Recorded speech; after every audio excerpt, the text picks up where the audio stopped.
Welcome to the No Name Brand Podcast. My name is Sashka Hanarappel, actress, singer, dancer, turned brand marketing, sales, and advertising strategist who brands your soul. And each week I bring you an inspiring person or message to help you discover your undergod, turn up your leadership notches, challenge the status quo, because you're fast and furious with a powerful message to share with the world. Thank you for taking time out with me today, and without further ado, let's get our creative and wisdom juices flowing. Welcome back, everyone. It's so great to have you here with me and my next guest. Your listenership and feedback to the podcast are so empowering, and I really thank you for that and what keeps me going too. Today, I'm really honored to have our next guest. As a kid, our guest wanted to be Oprah Winfrey. And as he grew up, Dame Winfrey inspired him even more to not look at being someone else, but himself. And that is what he does. His passion is to conduct interviews that go deeper than the surface and touch the soul of not only the person being interviewed, but also the audience.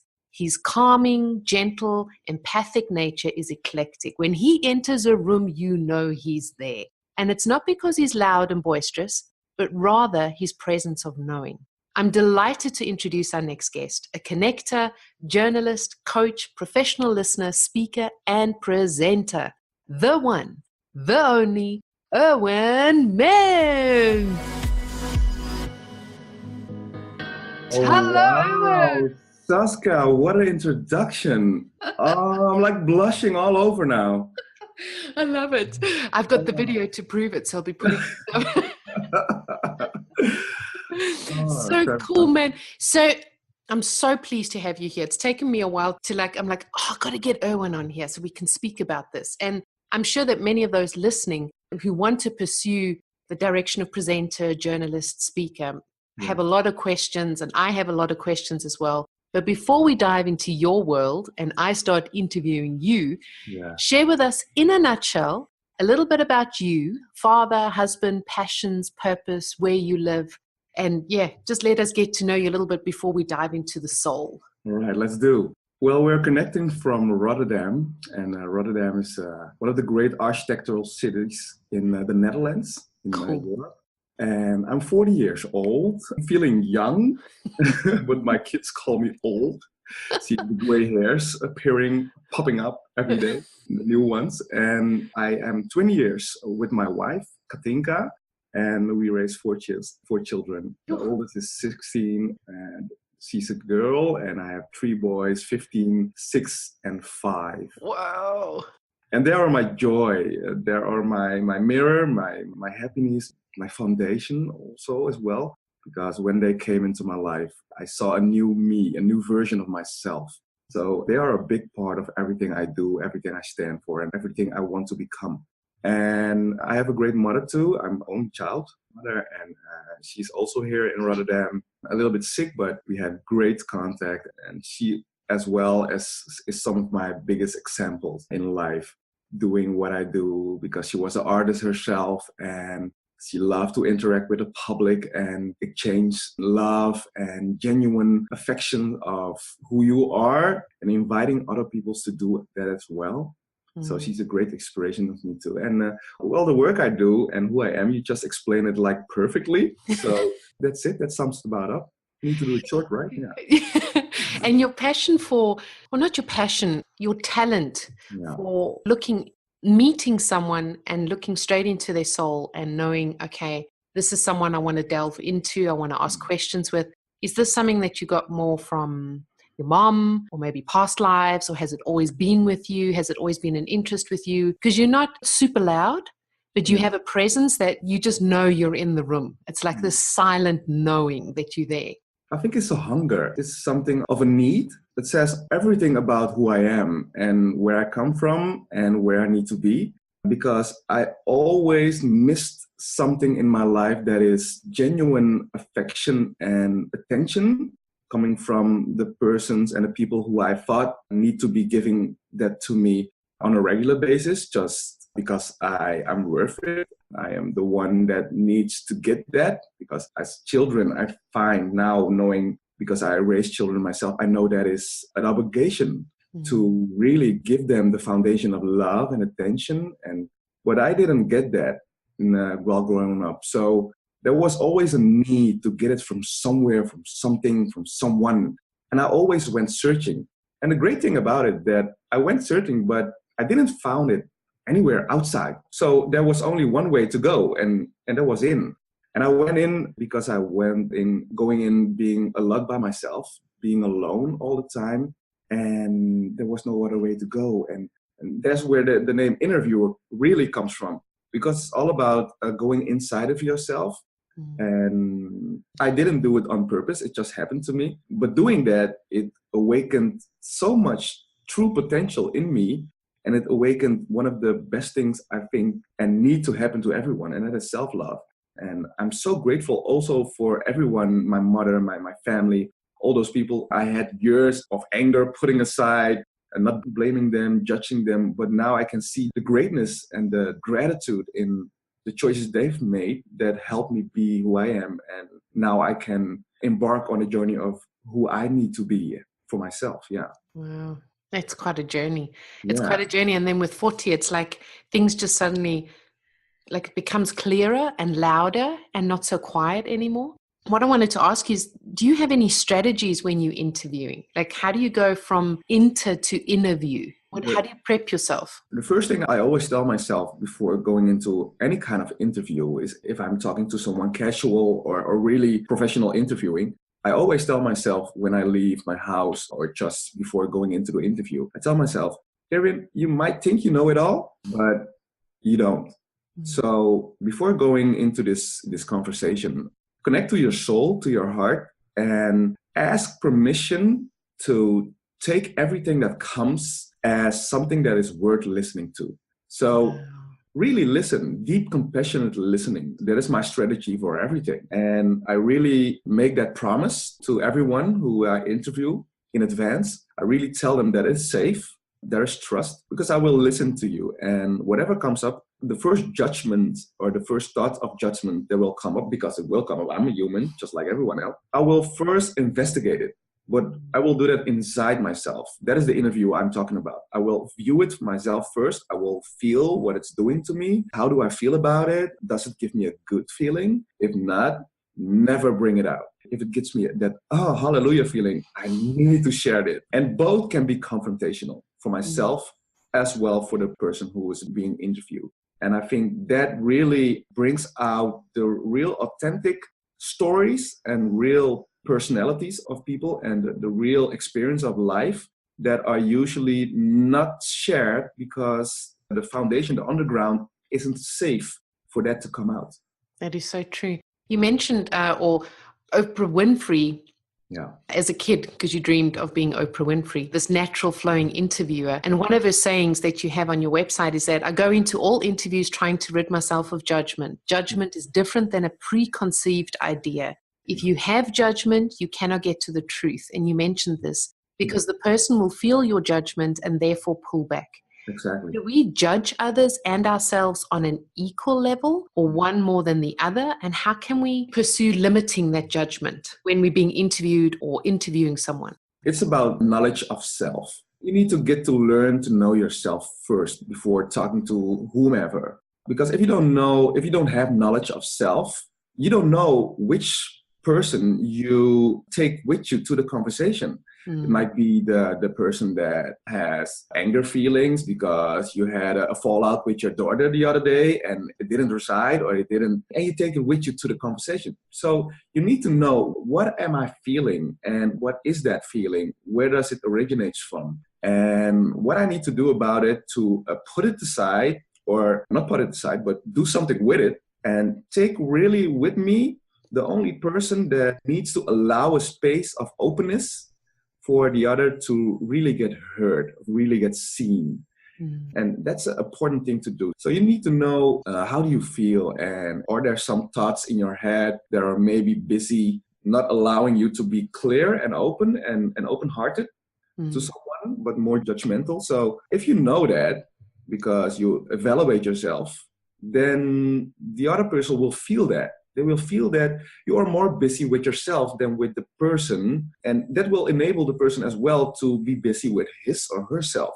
And that's where you connect. That's where you really connect. And that's on soul level. Yeah. Did you find, now not everyone are parents, and some people have different forms of learning curves or mirrors that they learn from, whether it's family or friends or something. I do find that either or, it's not always like that, but our children really show us how to listen and to keep our mouths shut and to really listen to what the situation is. If we're open to it, they are, like you were saying, there isn't the space where some parents have allowed themselves to get to know themselves in order to know someone else and listen. When we have had that, created that space to know ourselves and personal growth and higher self, we're more open to listening to our children, and that judgment becomes almost equal. Or how do you feel? Well, I love you bringing up this example of the kids, because they are the biggest learners. I mean, like me raising children with Katinka, with my wife, is like us going to school, because there are so great teachers in how purity works, how not really wanting to hurt someone, but really trying to be honest to oneself. That is the class I am in every day, and I am thankful for while raising kids, because they show us how to really stay connected to your truth, to your inner truth, to who you are and to what you want, because children know what they want. A lot of people say children, oh, well, they don't know what they want and they're running around every day, but that's what they want. They want to run around every day, all day. They want to play. So don't try to, don't jump on that couch. No, don't do. And I'm a human too. So I see when I just purchased the new chair, the new couch. No, don't jump. And I was like, no, what?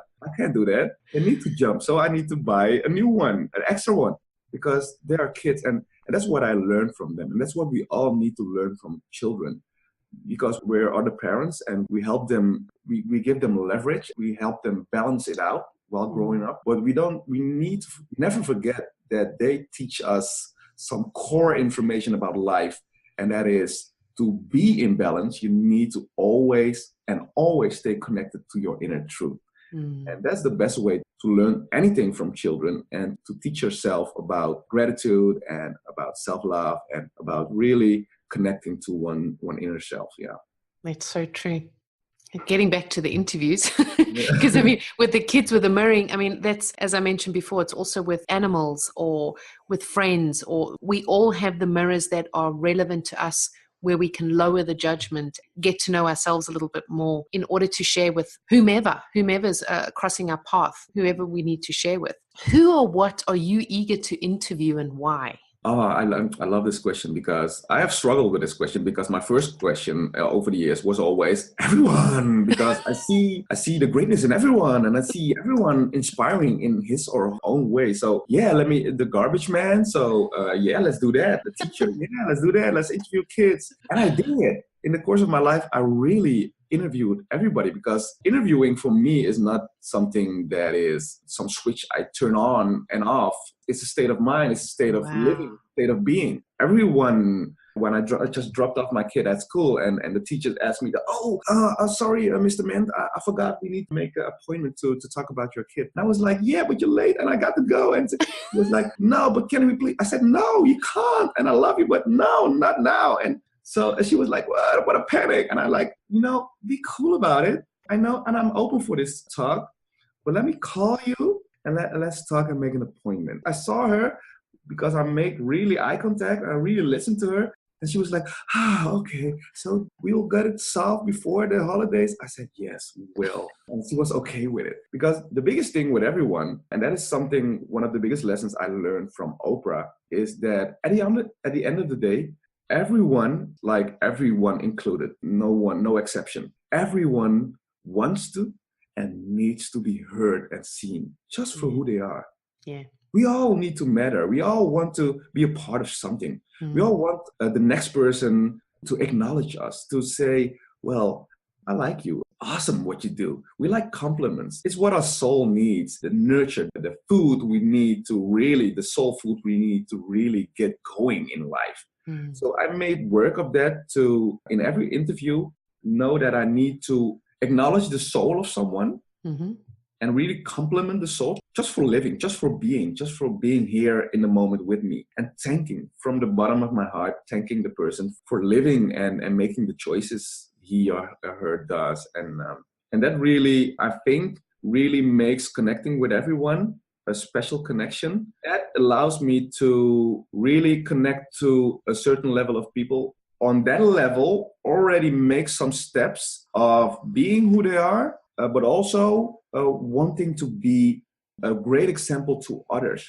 So the people I now like to interview most are those people, those who already make the choice. They made a choice of being who they are, but rather that being who they want to be in service of others. Because I know there is a ripple effect.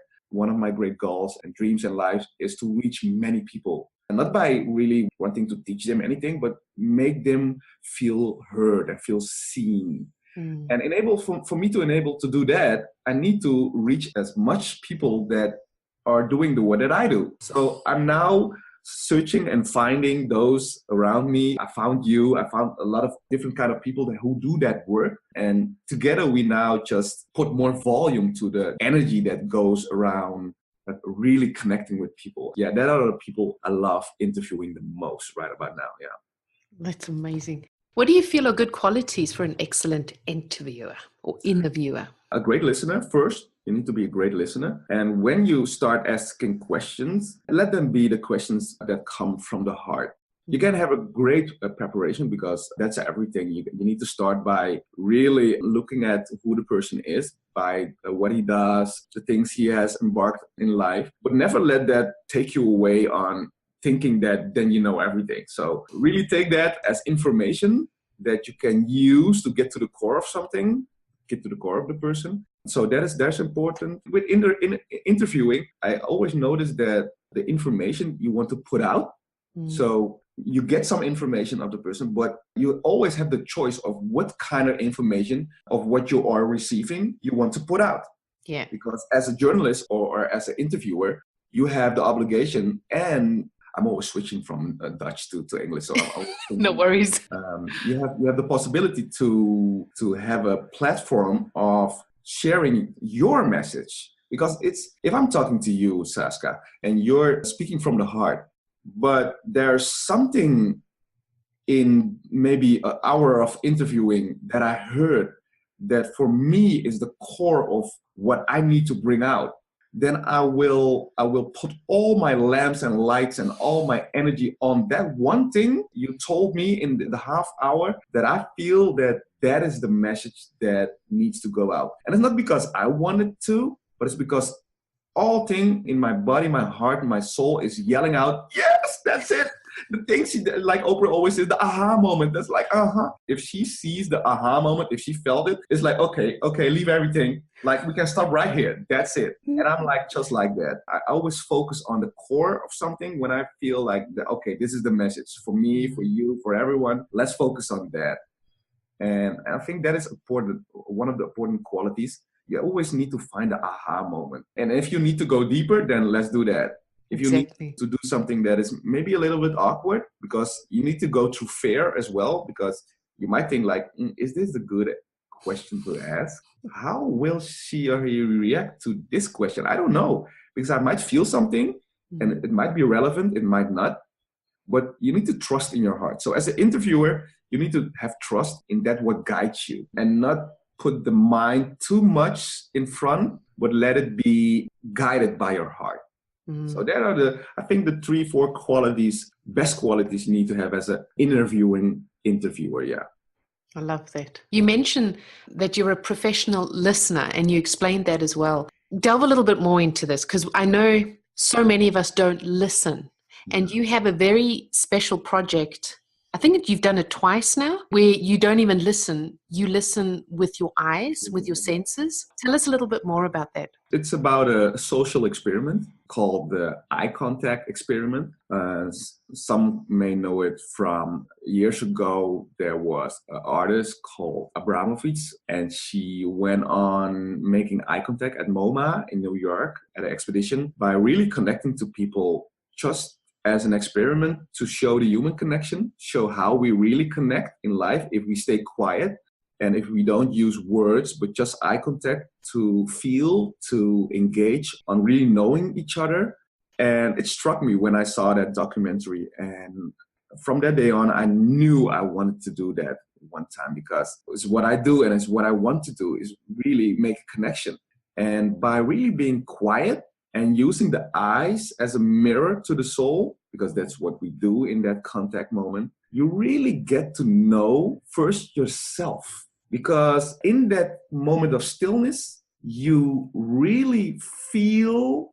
Let me give you an example. The last experiment I did, there was a lady coming up to me after the experiment. I just exchanged 2 minutes of eye contact in a public space. So there was people walking around us, and she was first very nervous and scared to do it. But her girlfriends was like, yeah, you gotta try this. It's awesome. And she was like, okay, let's, I'm afraid, but okay, if they're doing it, well, why not? It can't hurt. So she stood in front of me and we connected for about 2 minutes. And after that, I asked her, how are you feeling? And she said, she took a moment, she took like a couple of seconds, and she said like, I don't know. You know what is strange? What is weird? I said, what is weird? She said, I could feel my heart beating. I was like, well, what's weird about that? You're alive, right? So you feel your heart beating. She said, but no, I can't remember the last time I heard my own heart beating. Wow. So I kind of felt like this is me for a long time now, really feeling alive. So thank you. She said, thank you. And I was like really struck. I was like, oh, the tears are coming up. Just telling the story, I feel the tears coming up again. Me too. Because I told her, well, this is the biggest compliment, not only to me, but to yourself, to your soul, to your inner self. You really allowed yourself to be seen on a place that is core to you. And that's all what matters. So thank you for making me be a part of this experiment. And I think that is the biggest way I can explain what we do when we do the social experiment eye contact, because it's a way to connect to our inner self, and it's a way to compliment ourselves. And really telling ourselves that it's okay to be who you are. It's okay where you stand in life. All the judgments, all the pain, all the heartache that you may be encountering. It doesn't say who you are. It's just experience. It's just memories. It's just thoughts. But who you really are is what you feel in the moment when you quiet yourself. And when you listen to your inner self and your inner voice telling you, it's okay, IRWIN, it's okay, Sasha.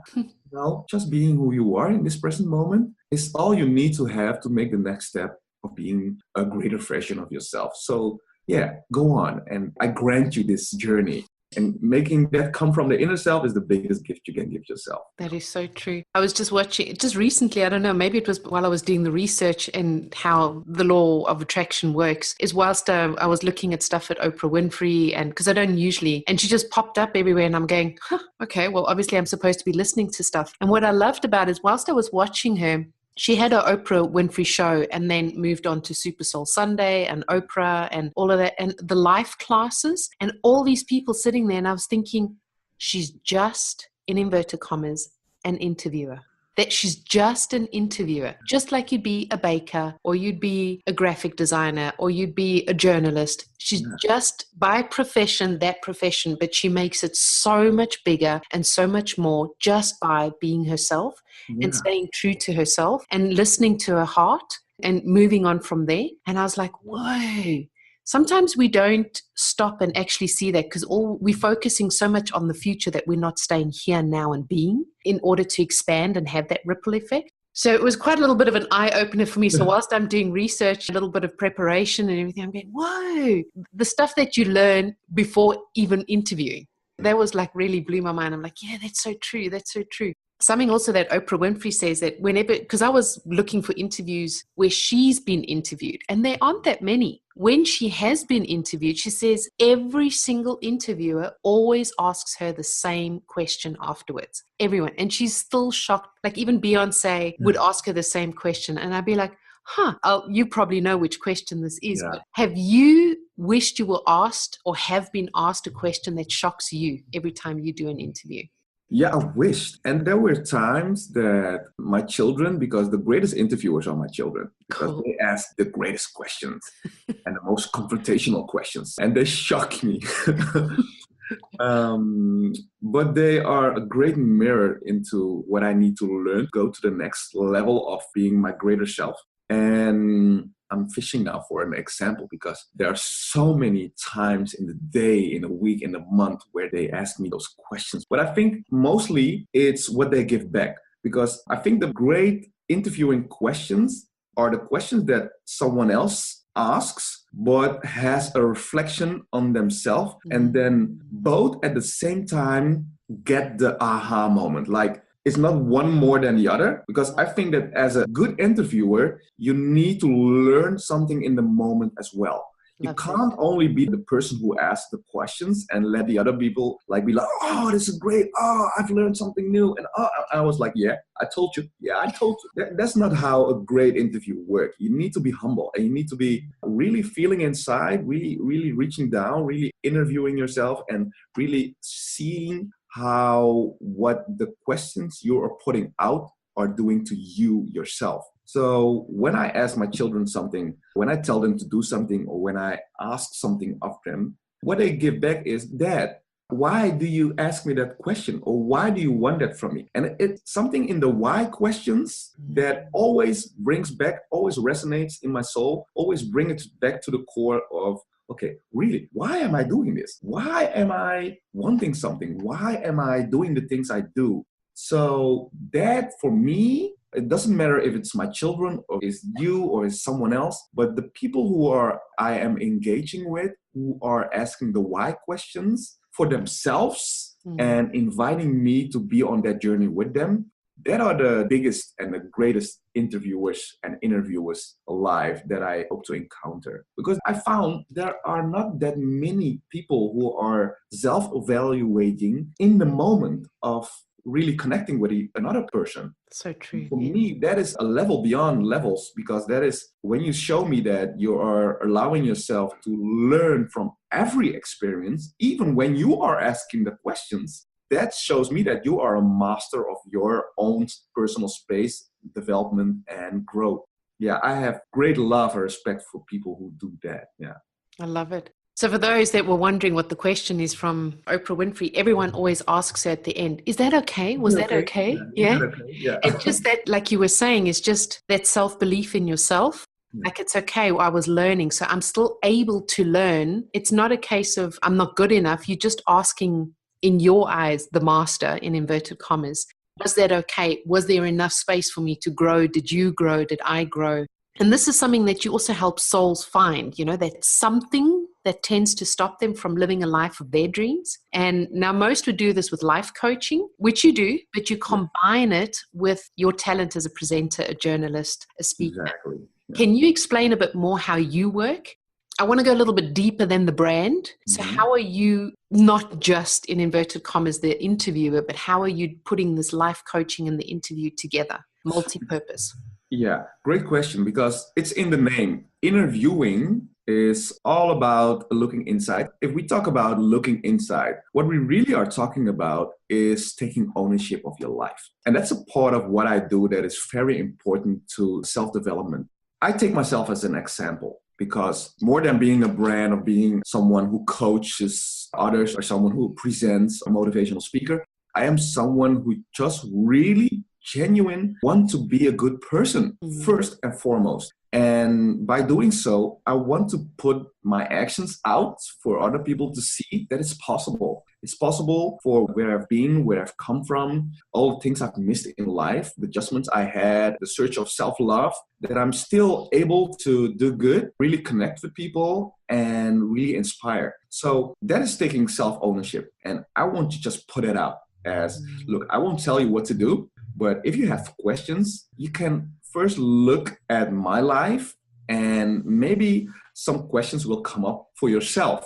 that you were like, oh, wait a minute, he's doing that. And by doing that, this is what comes up. This is what he needs to challenge himself with. What are my challenges? What is my calling? What am I now doing that is poisoning myself? So what is poisoning myself that I need to treat myself with a certain medicine that enables me to move forward? Because we have a lot of toxic thoughts while going through the day, because we see things and we give it meaning, and not always we give it the meaning it really deserves, because we don't evaluate, we don't research it, we don't find the value in it, we just be like quick, I don't find it attractive, I don't find it okay, I don't find it good, but we don't take the time to really go diving deep and really knowing that what's the real thing about it, because everything aside yourself is really something that doesn't exist. But we think it does because we look with our eyes.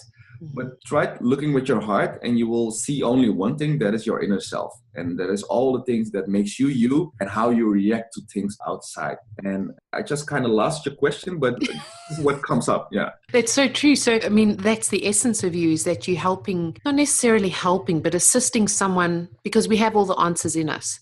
And it's assisting them to take ownership and ask the, I don't want to say right questions, but ask the questions in order to find the answers, to take ownership for your life. So you're not always playing the victim. I love that. And so many people need that as well to move on to the next level. We're nearing the end. It goes really quickly when I get really involved. I'm like, oh my God, no. Yes. We didn't hear your puppy. Oh no, puppy must sleep. So it's fine. So I have 3 more questions for you. Yes. 2 of them are what I ask all my guests on the show. And one of them, just before we end, is what do you recommend to our listeners for preparing for themselves to be interviewed or to interview? What advice do you have for them, or go-to places to get inspired? Because you said you've got to listen to yourself, come from a place of soul, from a place of heart. Sometimes you're just so overwhelmed with anxiety and tension and like, oh my God, am I going to do the right thing? So is there maybe a go-to place or something that you can offer some advice for them to prepare themselves? Well, my greatest source of inspiration, we talked about her already, is Oprah Winfrey. So yeah, I think that you need to always look to those. If you are in a space that you can't connect with your heart, and that is possible, because there are things happening in life that maybe stands in the way of you really connecting to your heart. That's life. And in that moment, really go out searching for someone or something that has already been there where you are now. And someone maybe who has, in that moment, find some peace and some rest in really overviewing their or her lives, and really take some inspiration out of that, what you see from that person. For me, it was always Oprah, but also other people like Les Brown, Tony Robinson, that there are people that, Eric Thomas, people who always was for me easy to connect with, because they are quicker to find a place of peace, of inner peace, when they get exciting or when they get anxious. They know to find, because they train themselves. I think that is a good advice as well, that you need to be working on this daily. So you can't be a good interviewer or a good interviewer by taking 2-3 days or 2 weeks off of being genuine. You can't. You need to really always listen to everything really openly, open-heartedly. So if you know that you're interviewing the Pope next Wednesday, you need to be listening real open-hearted to your children now, because the Pope will feel that you are not really connecting to him if you don't even know how to connect to your own children, to yourself. So my greatest advice to people who want to learn how to really be a great interviewer is find the moments in everyday life to really make the best interview possible at any moment, at any time, with everyone. That is your biggest lesson going interviewing presidents or ministers or great artists, which I have been doing for some part of my life. I wouldn't be able to do those great interviews with those people if I weren't able to connect with my inner self. So I think that is really important. Yeah.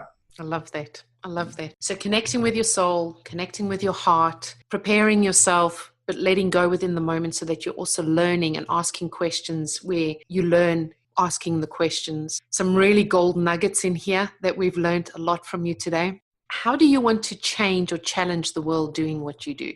So this question, I've been busy with it for years because I always thought that, well, I'm doing what I'm doing, and I know that it's changing a lot in my life and people who I meet, and I know that it has worth to it. It has value, and I'm being true to myself. So I'm already changing a lot of things in the world. But now I found that there is something that Les Brown called there's greatness in you. And when you are busy doing you, it's great. But when you are finding greatness in what you do and why you came to Earth to be a greater version of yourself by really opening your heart and a space, creating more for other people to really get the help they need, really find the space to be themselves, then you are really embarking on the greatness of your true self. And that's where I'm at now. I've always been busy with being one with my heart, with my soul, and doing the great things that feels natural, that feels good. But now I am at a space that I feel like it's time to go more outside, more being an example, a greater example, more being in the light so that other people can shine their stars brighter because they need to see and know that it's possible. It's possible to be who you need to be. It's possible that you can really reach down and find the difficult answers of the difficult questions you need to ask yourself, and a question that walks with them, that you can find them in yourself. That you're not a slave to anyone, that you are not obligated to anyone but yourself, but your inner self. I want to be the example. So my stage needs to be bigger. My platform needs to be bigger. And yeah, that's where I'm now, to really grow in being seen myself as a person, but what I do to enable other people to go into their greatness. Goosebumps, man. Goosebumps everywhere. Oh, so I'd love for you to fill in the blanks of 3 of my values. All right. Creativity for you is? Creating space to be really seen and heard in a way that puts a smile on your face. Because being creative is one of the things I love. You can do lots of things with creativity, but really creating space for others to join you in being creative is the best way and the most fun way to be creative. Yeah, really creating life, because that's what we do every moment when we say something, when we listen. We are creating more of life, more value to life, bringing more word to everything we say. Yeah. So true. Wisdom for you is? Wow. Wisdom for me is the knowledge that comes from within, that is connecting to all life that lives within others. Because I don't want to say that lives out of myself. I want to say that lives in others and where we are connected to. Because I don't know everything. I know what I know and I know what I don't know. But now I know what other people know and don't know. And if I connected it, my wisdom, it grows bigger. And never judging what you know or what you don't know, but always evaluating, always searching for, okay, how does that feel? Does it feel good or doesn't it? It's quite easy, but doing it, it's important. And the last one, passion for you is?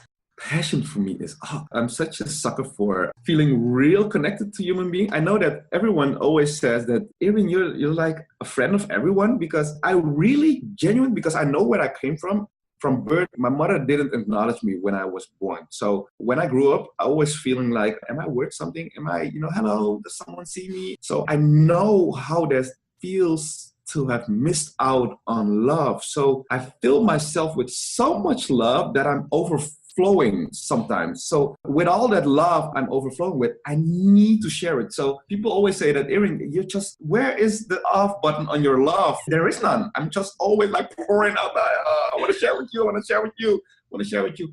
And being a man also, by doing that, lots of men, women, old people, children really are always in awe about the length I go to really show love. So if you ask me the question of passion, I think about just 100%, 200%, 1000% being in loving self. So true to yourself in love, but never only keeping that to yourself. Always spreading, always sharing. That's the greatest passion I have in life, sharing love. I love it. I love it. Owen, thank you so much for being with us here today. I really, really enjoyed having you on the show and learning from you as well, and just having a different viewpoint and inner view on just trusting yourself a little bit more and loving yourself a little bit more, and not a little bit more, a lot more, and just being in the moment and just appreciating it and being grateful for it. Thank you so much for being with us here today. Thank you, Saskia. And I'm so honored that you asked me, because I remembered how we met. And the compliment I want to give you for what you do is who you are. Because I remember us doing a documentary in London where we meet at the Eric Thomas event. And we asked you the question, what did you learn from this experience, this event? First you said, I was nervous. And then you said, so we asked you why you was nervous. She said, because I know now I need to go bigger.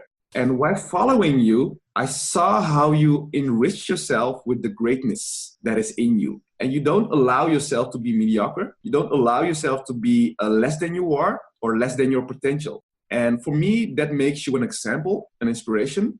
So I want to compliment you on just being who you are, but most of all, who you want to be. And always going for that, no matter the hardship, no matter the struggles, no matter the challenges. So thank you, Saskia, for allowing me the space to share whatever needs to be shared on this platform with your listeners. Thank you so much. You make me cry. You're gonna make me cry. Thank you so much, man. There's a lot of love there. Oh, God. All right. You can find out more about Erwin, where you can find him, social media, websites, favorite book, quotes. We'll be doing some gold nugget tweets from him as well. I need to go find a tissue so I can wipe away that. Thank you so much for being with us here today. And we are going to be following you with lots of fervor, and we're going to hold you accountable to that big stage, big platform, so that you can shine your greatness as well. Thank you so much. Thank you to the listeners. Have an awesome day. Be inspired and go re-empower the love and the soul in anyone else that you meet today. Take care. Bye-bye. Dang, that was just supercalifragilisticexpialidocious. I enjoyed having you on board, and please do me and you a favor. Head on over to iTunes, SoundCloud, or Stitcher. Click subscribe, and a super bonus, leave your review and you stand a chance of being announced and advertised on the show. I'm always striving to ensure that your brand is uplifted and empowered. Remember, done is better than perfect. So be sure to subscribe, leave a review, and send in your feedback too. You're the absolute best. Keep rocking.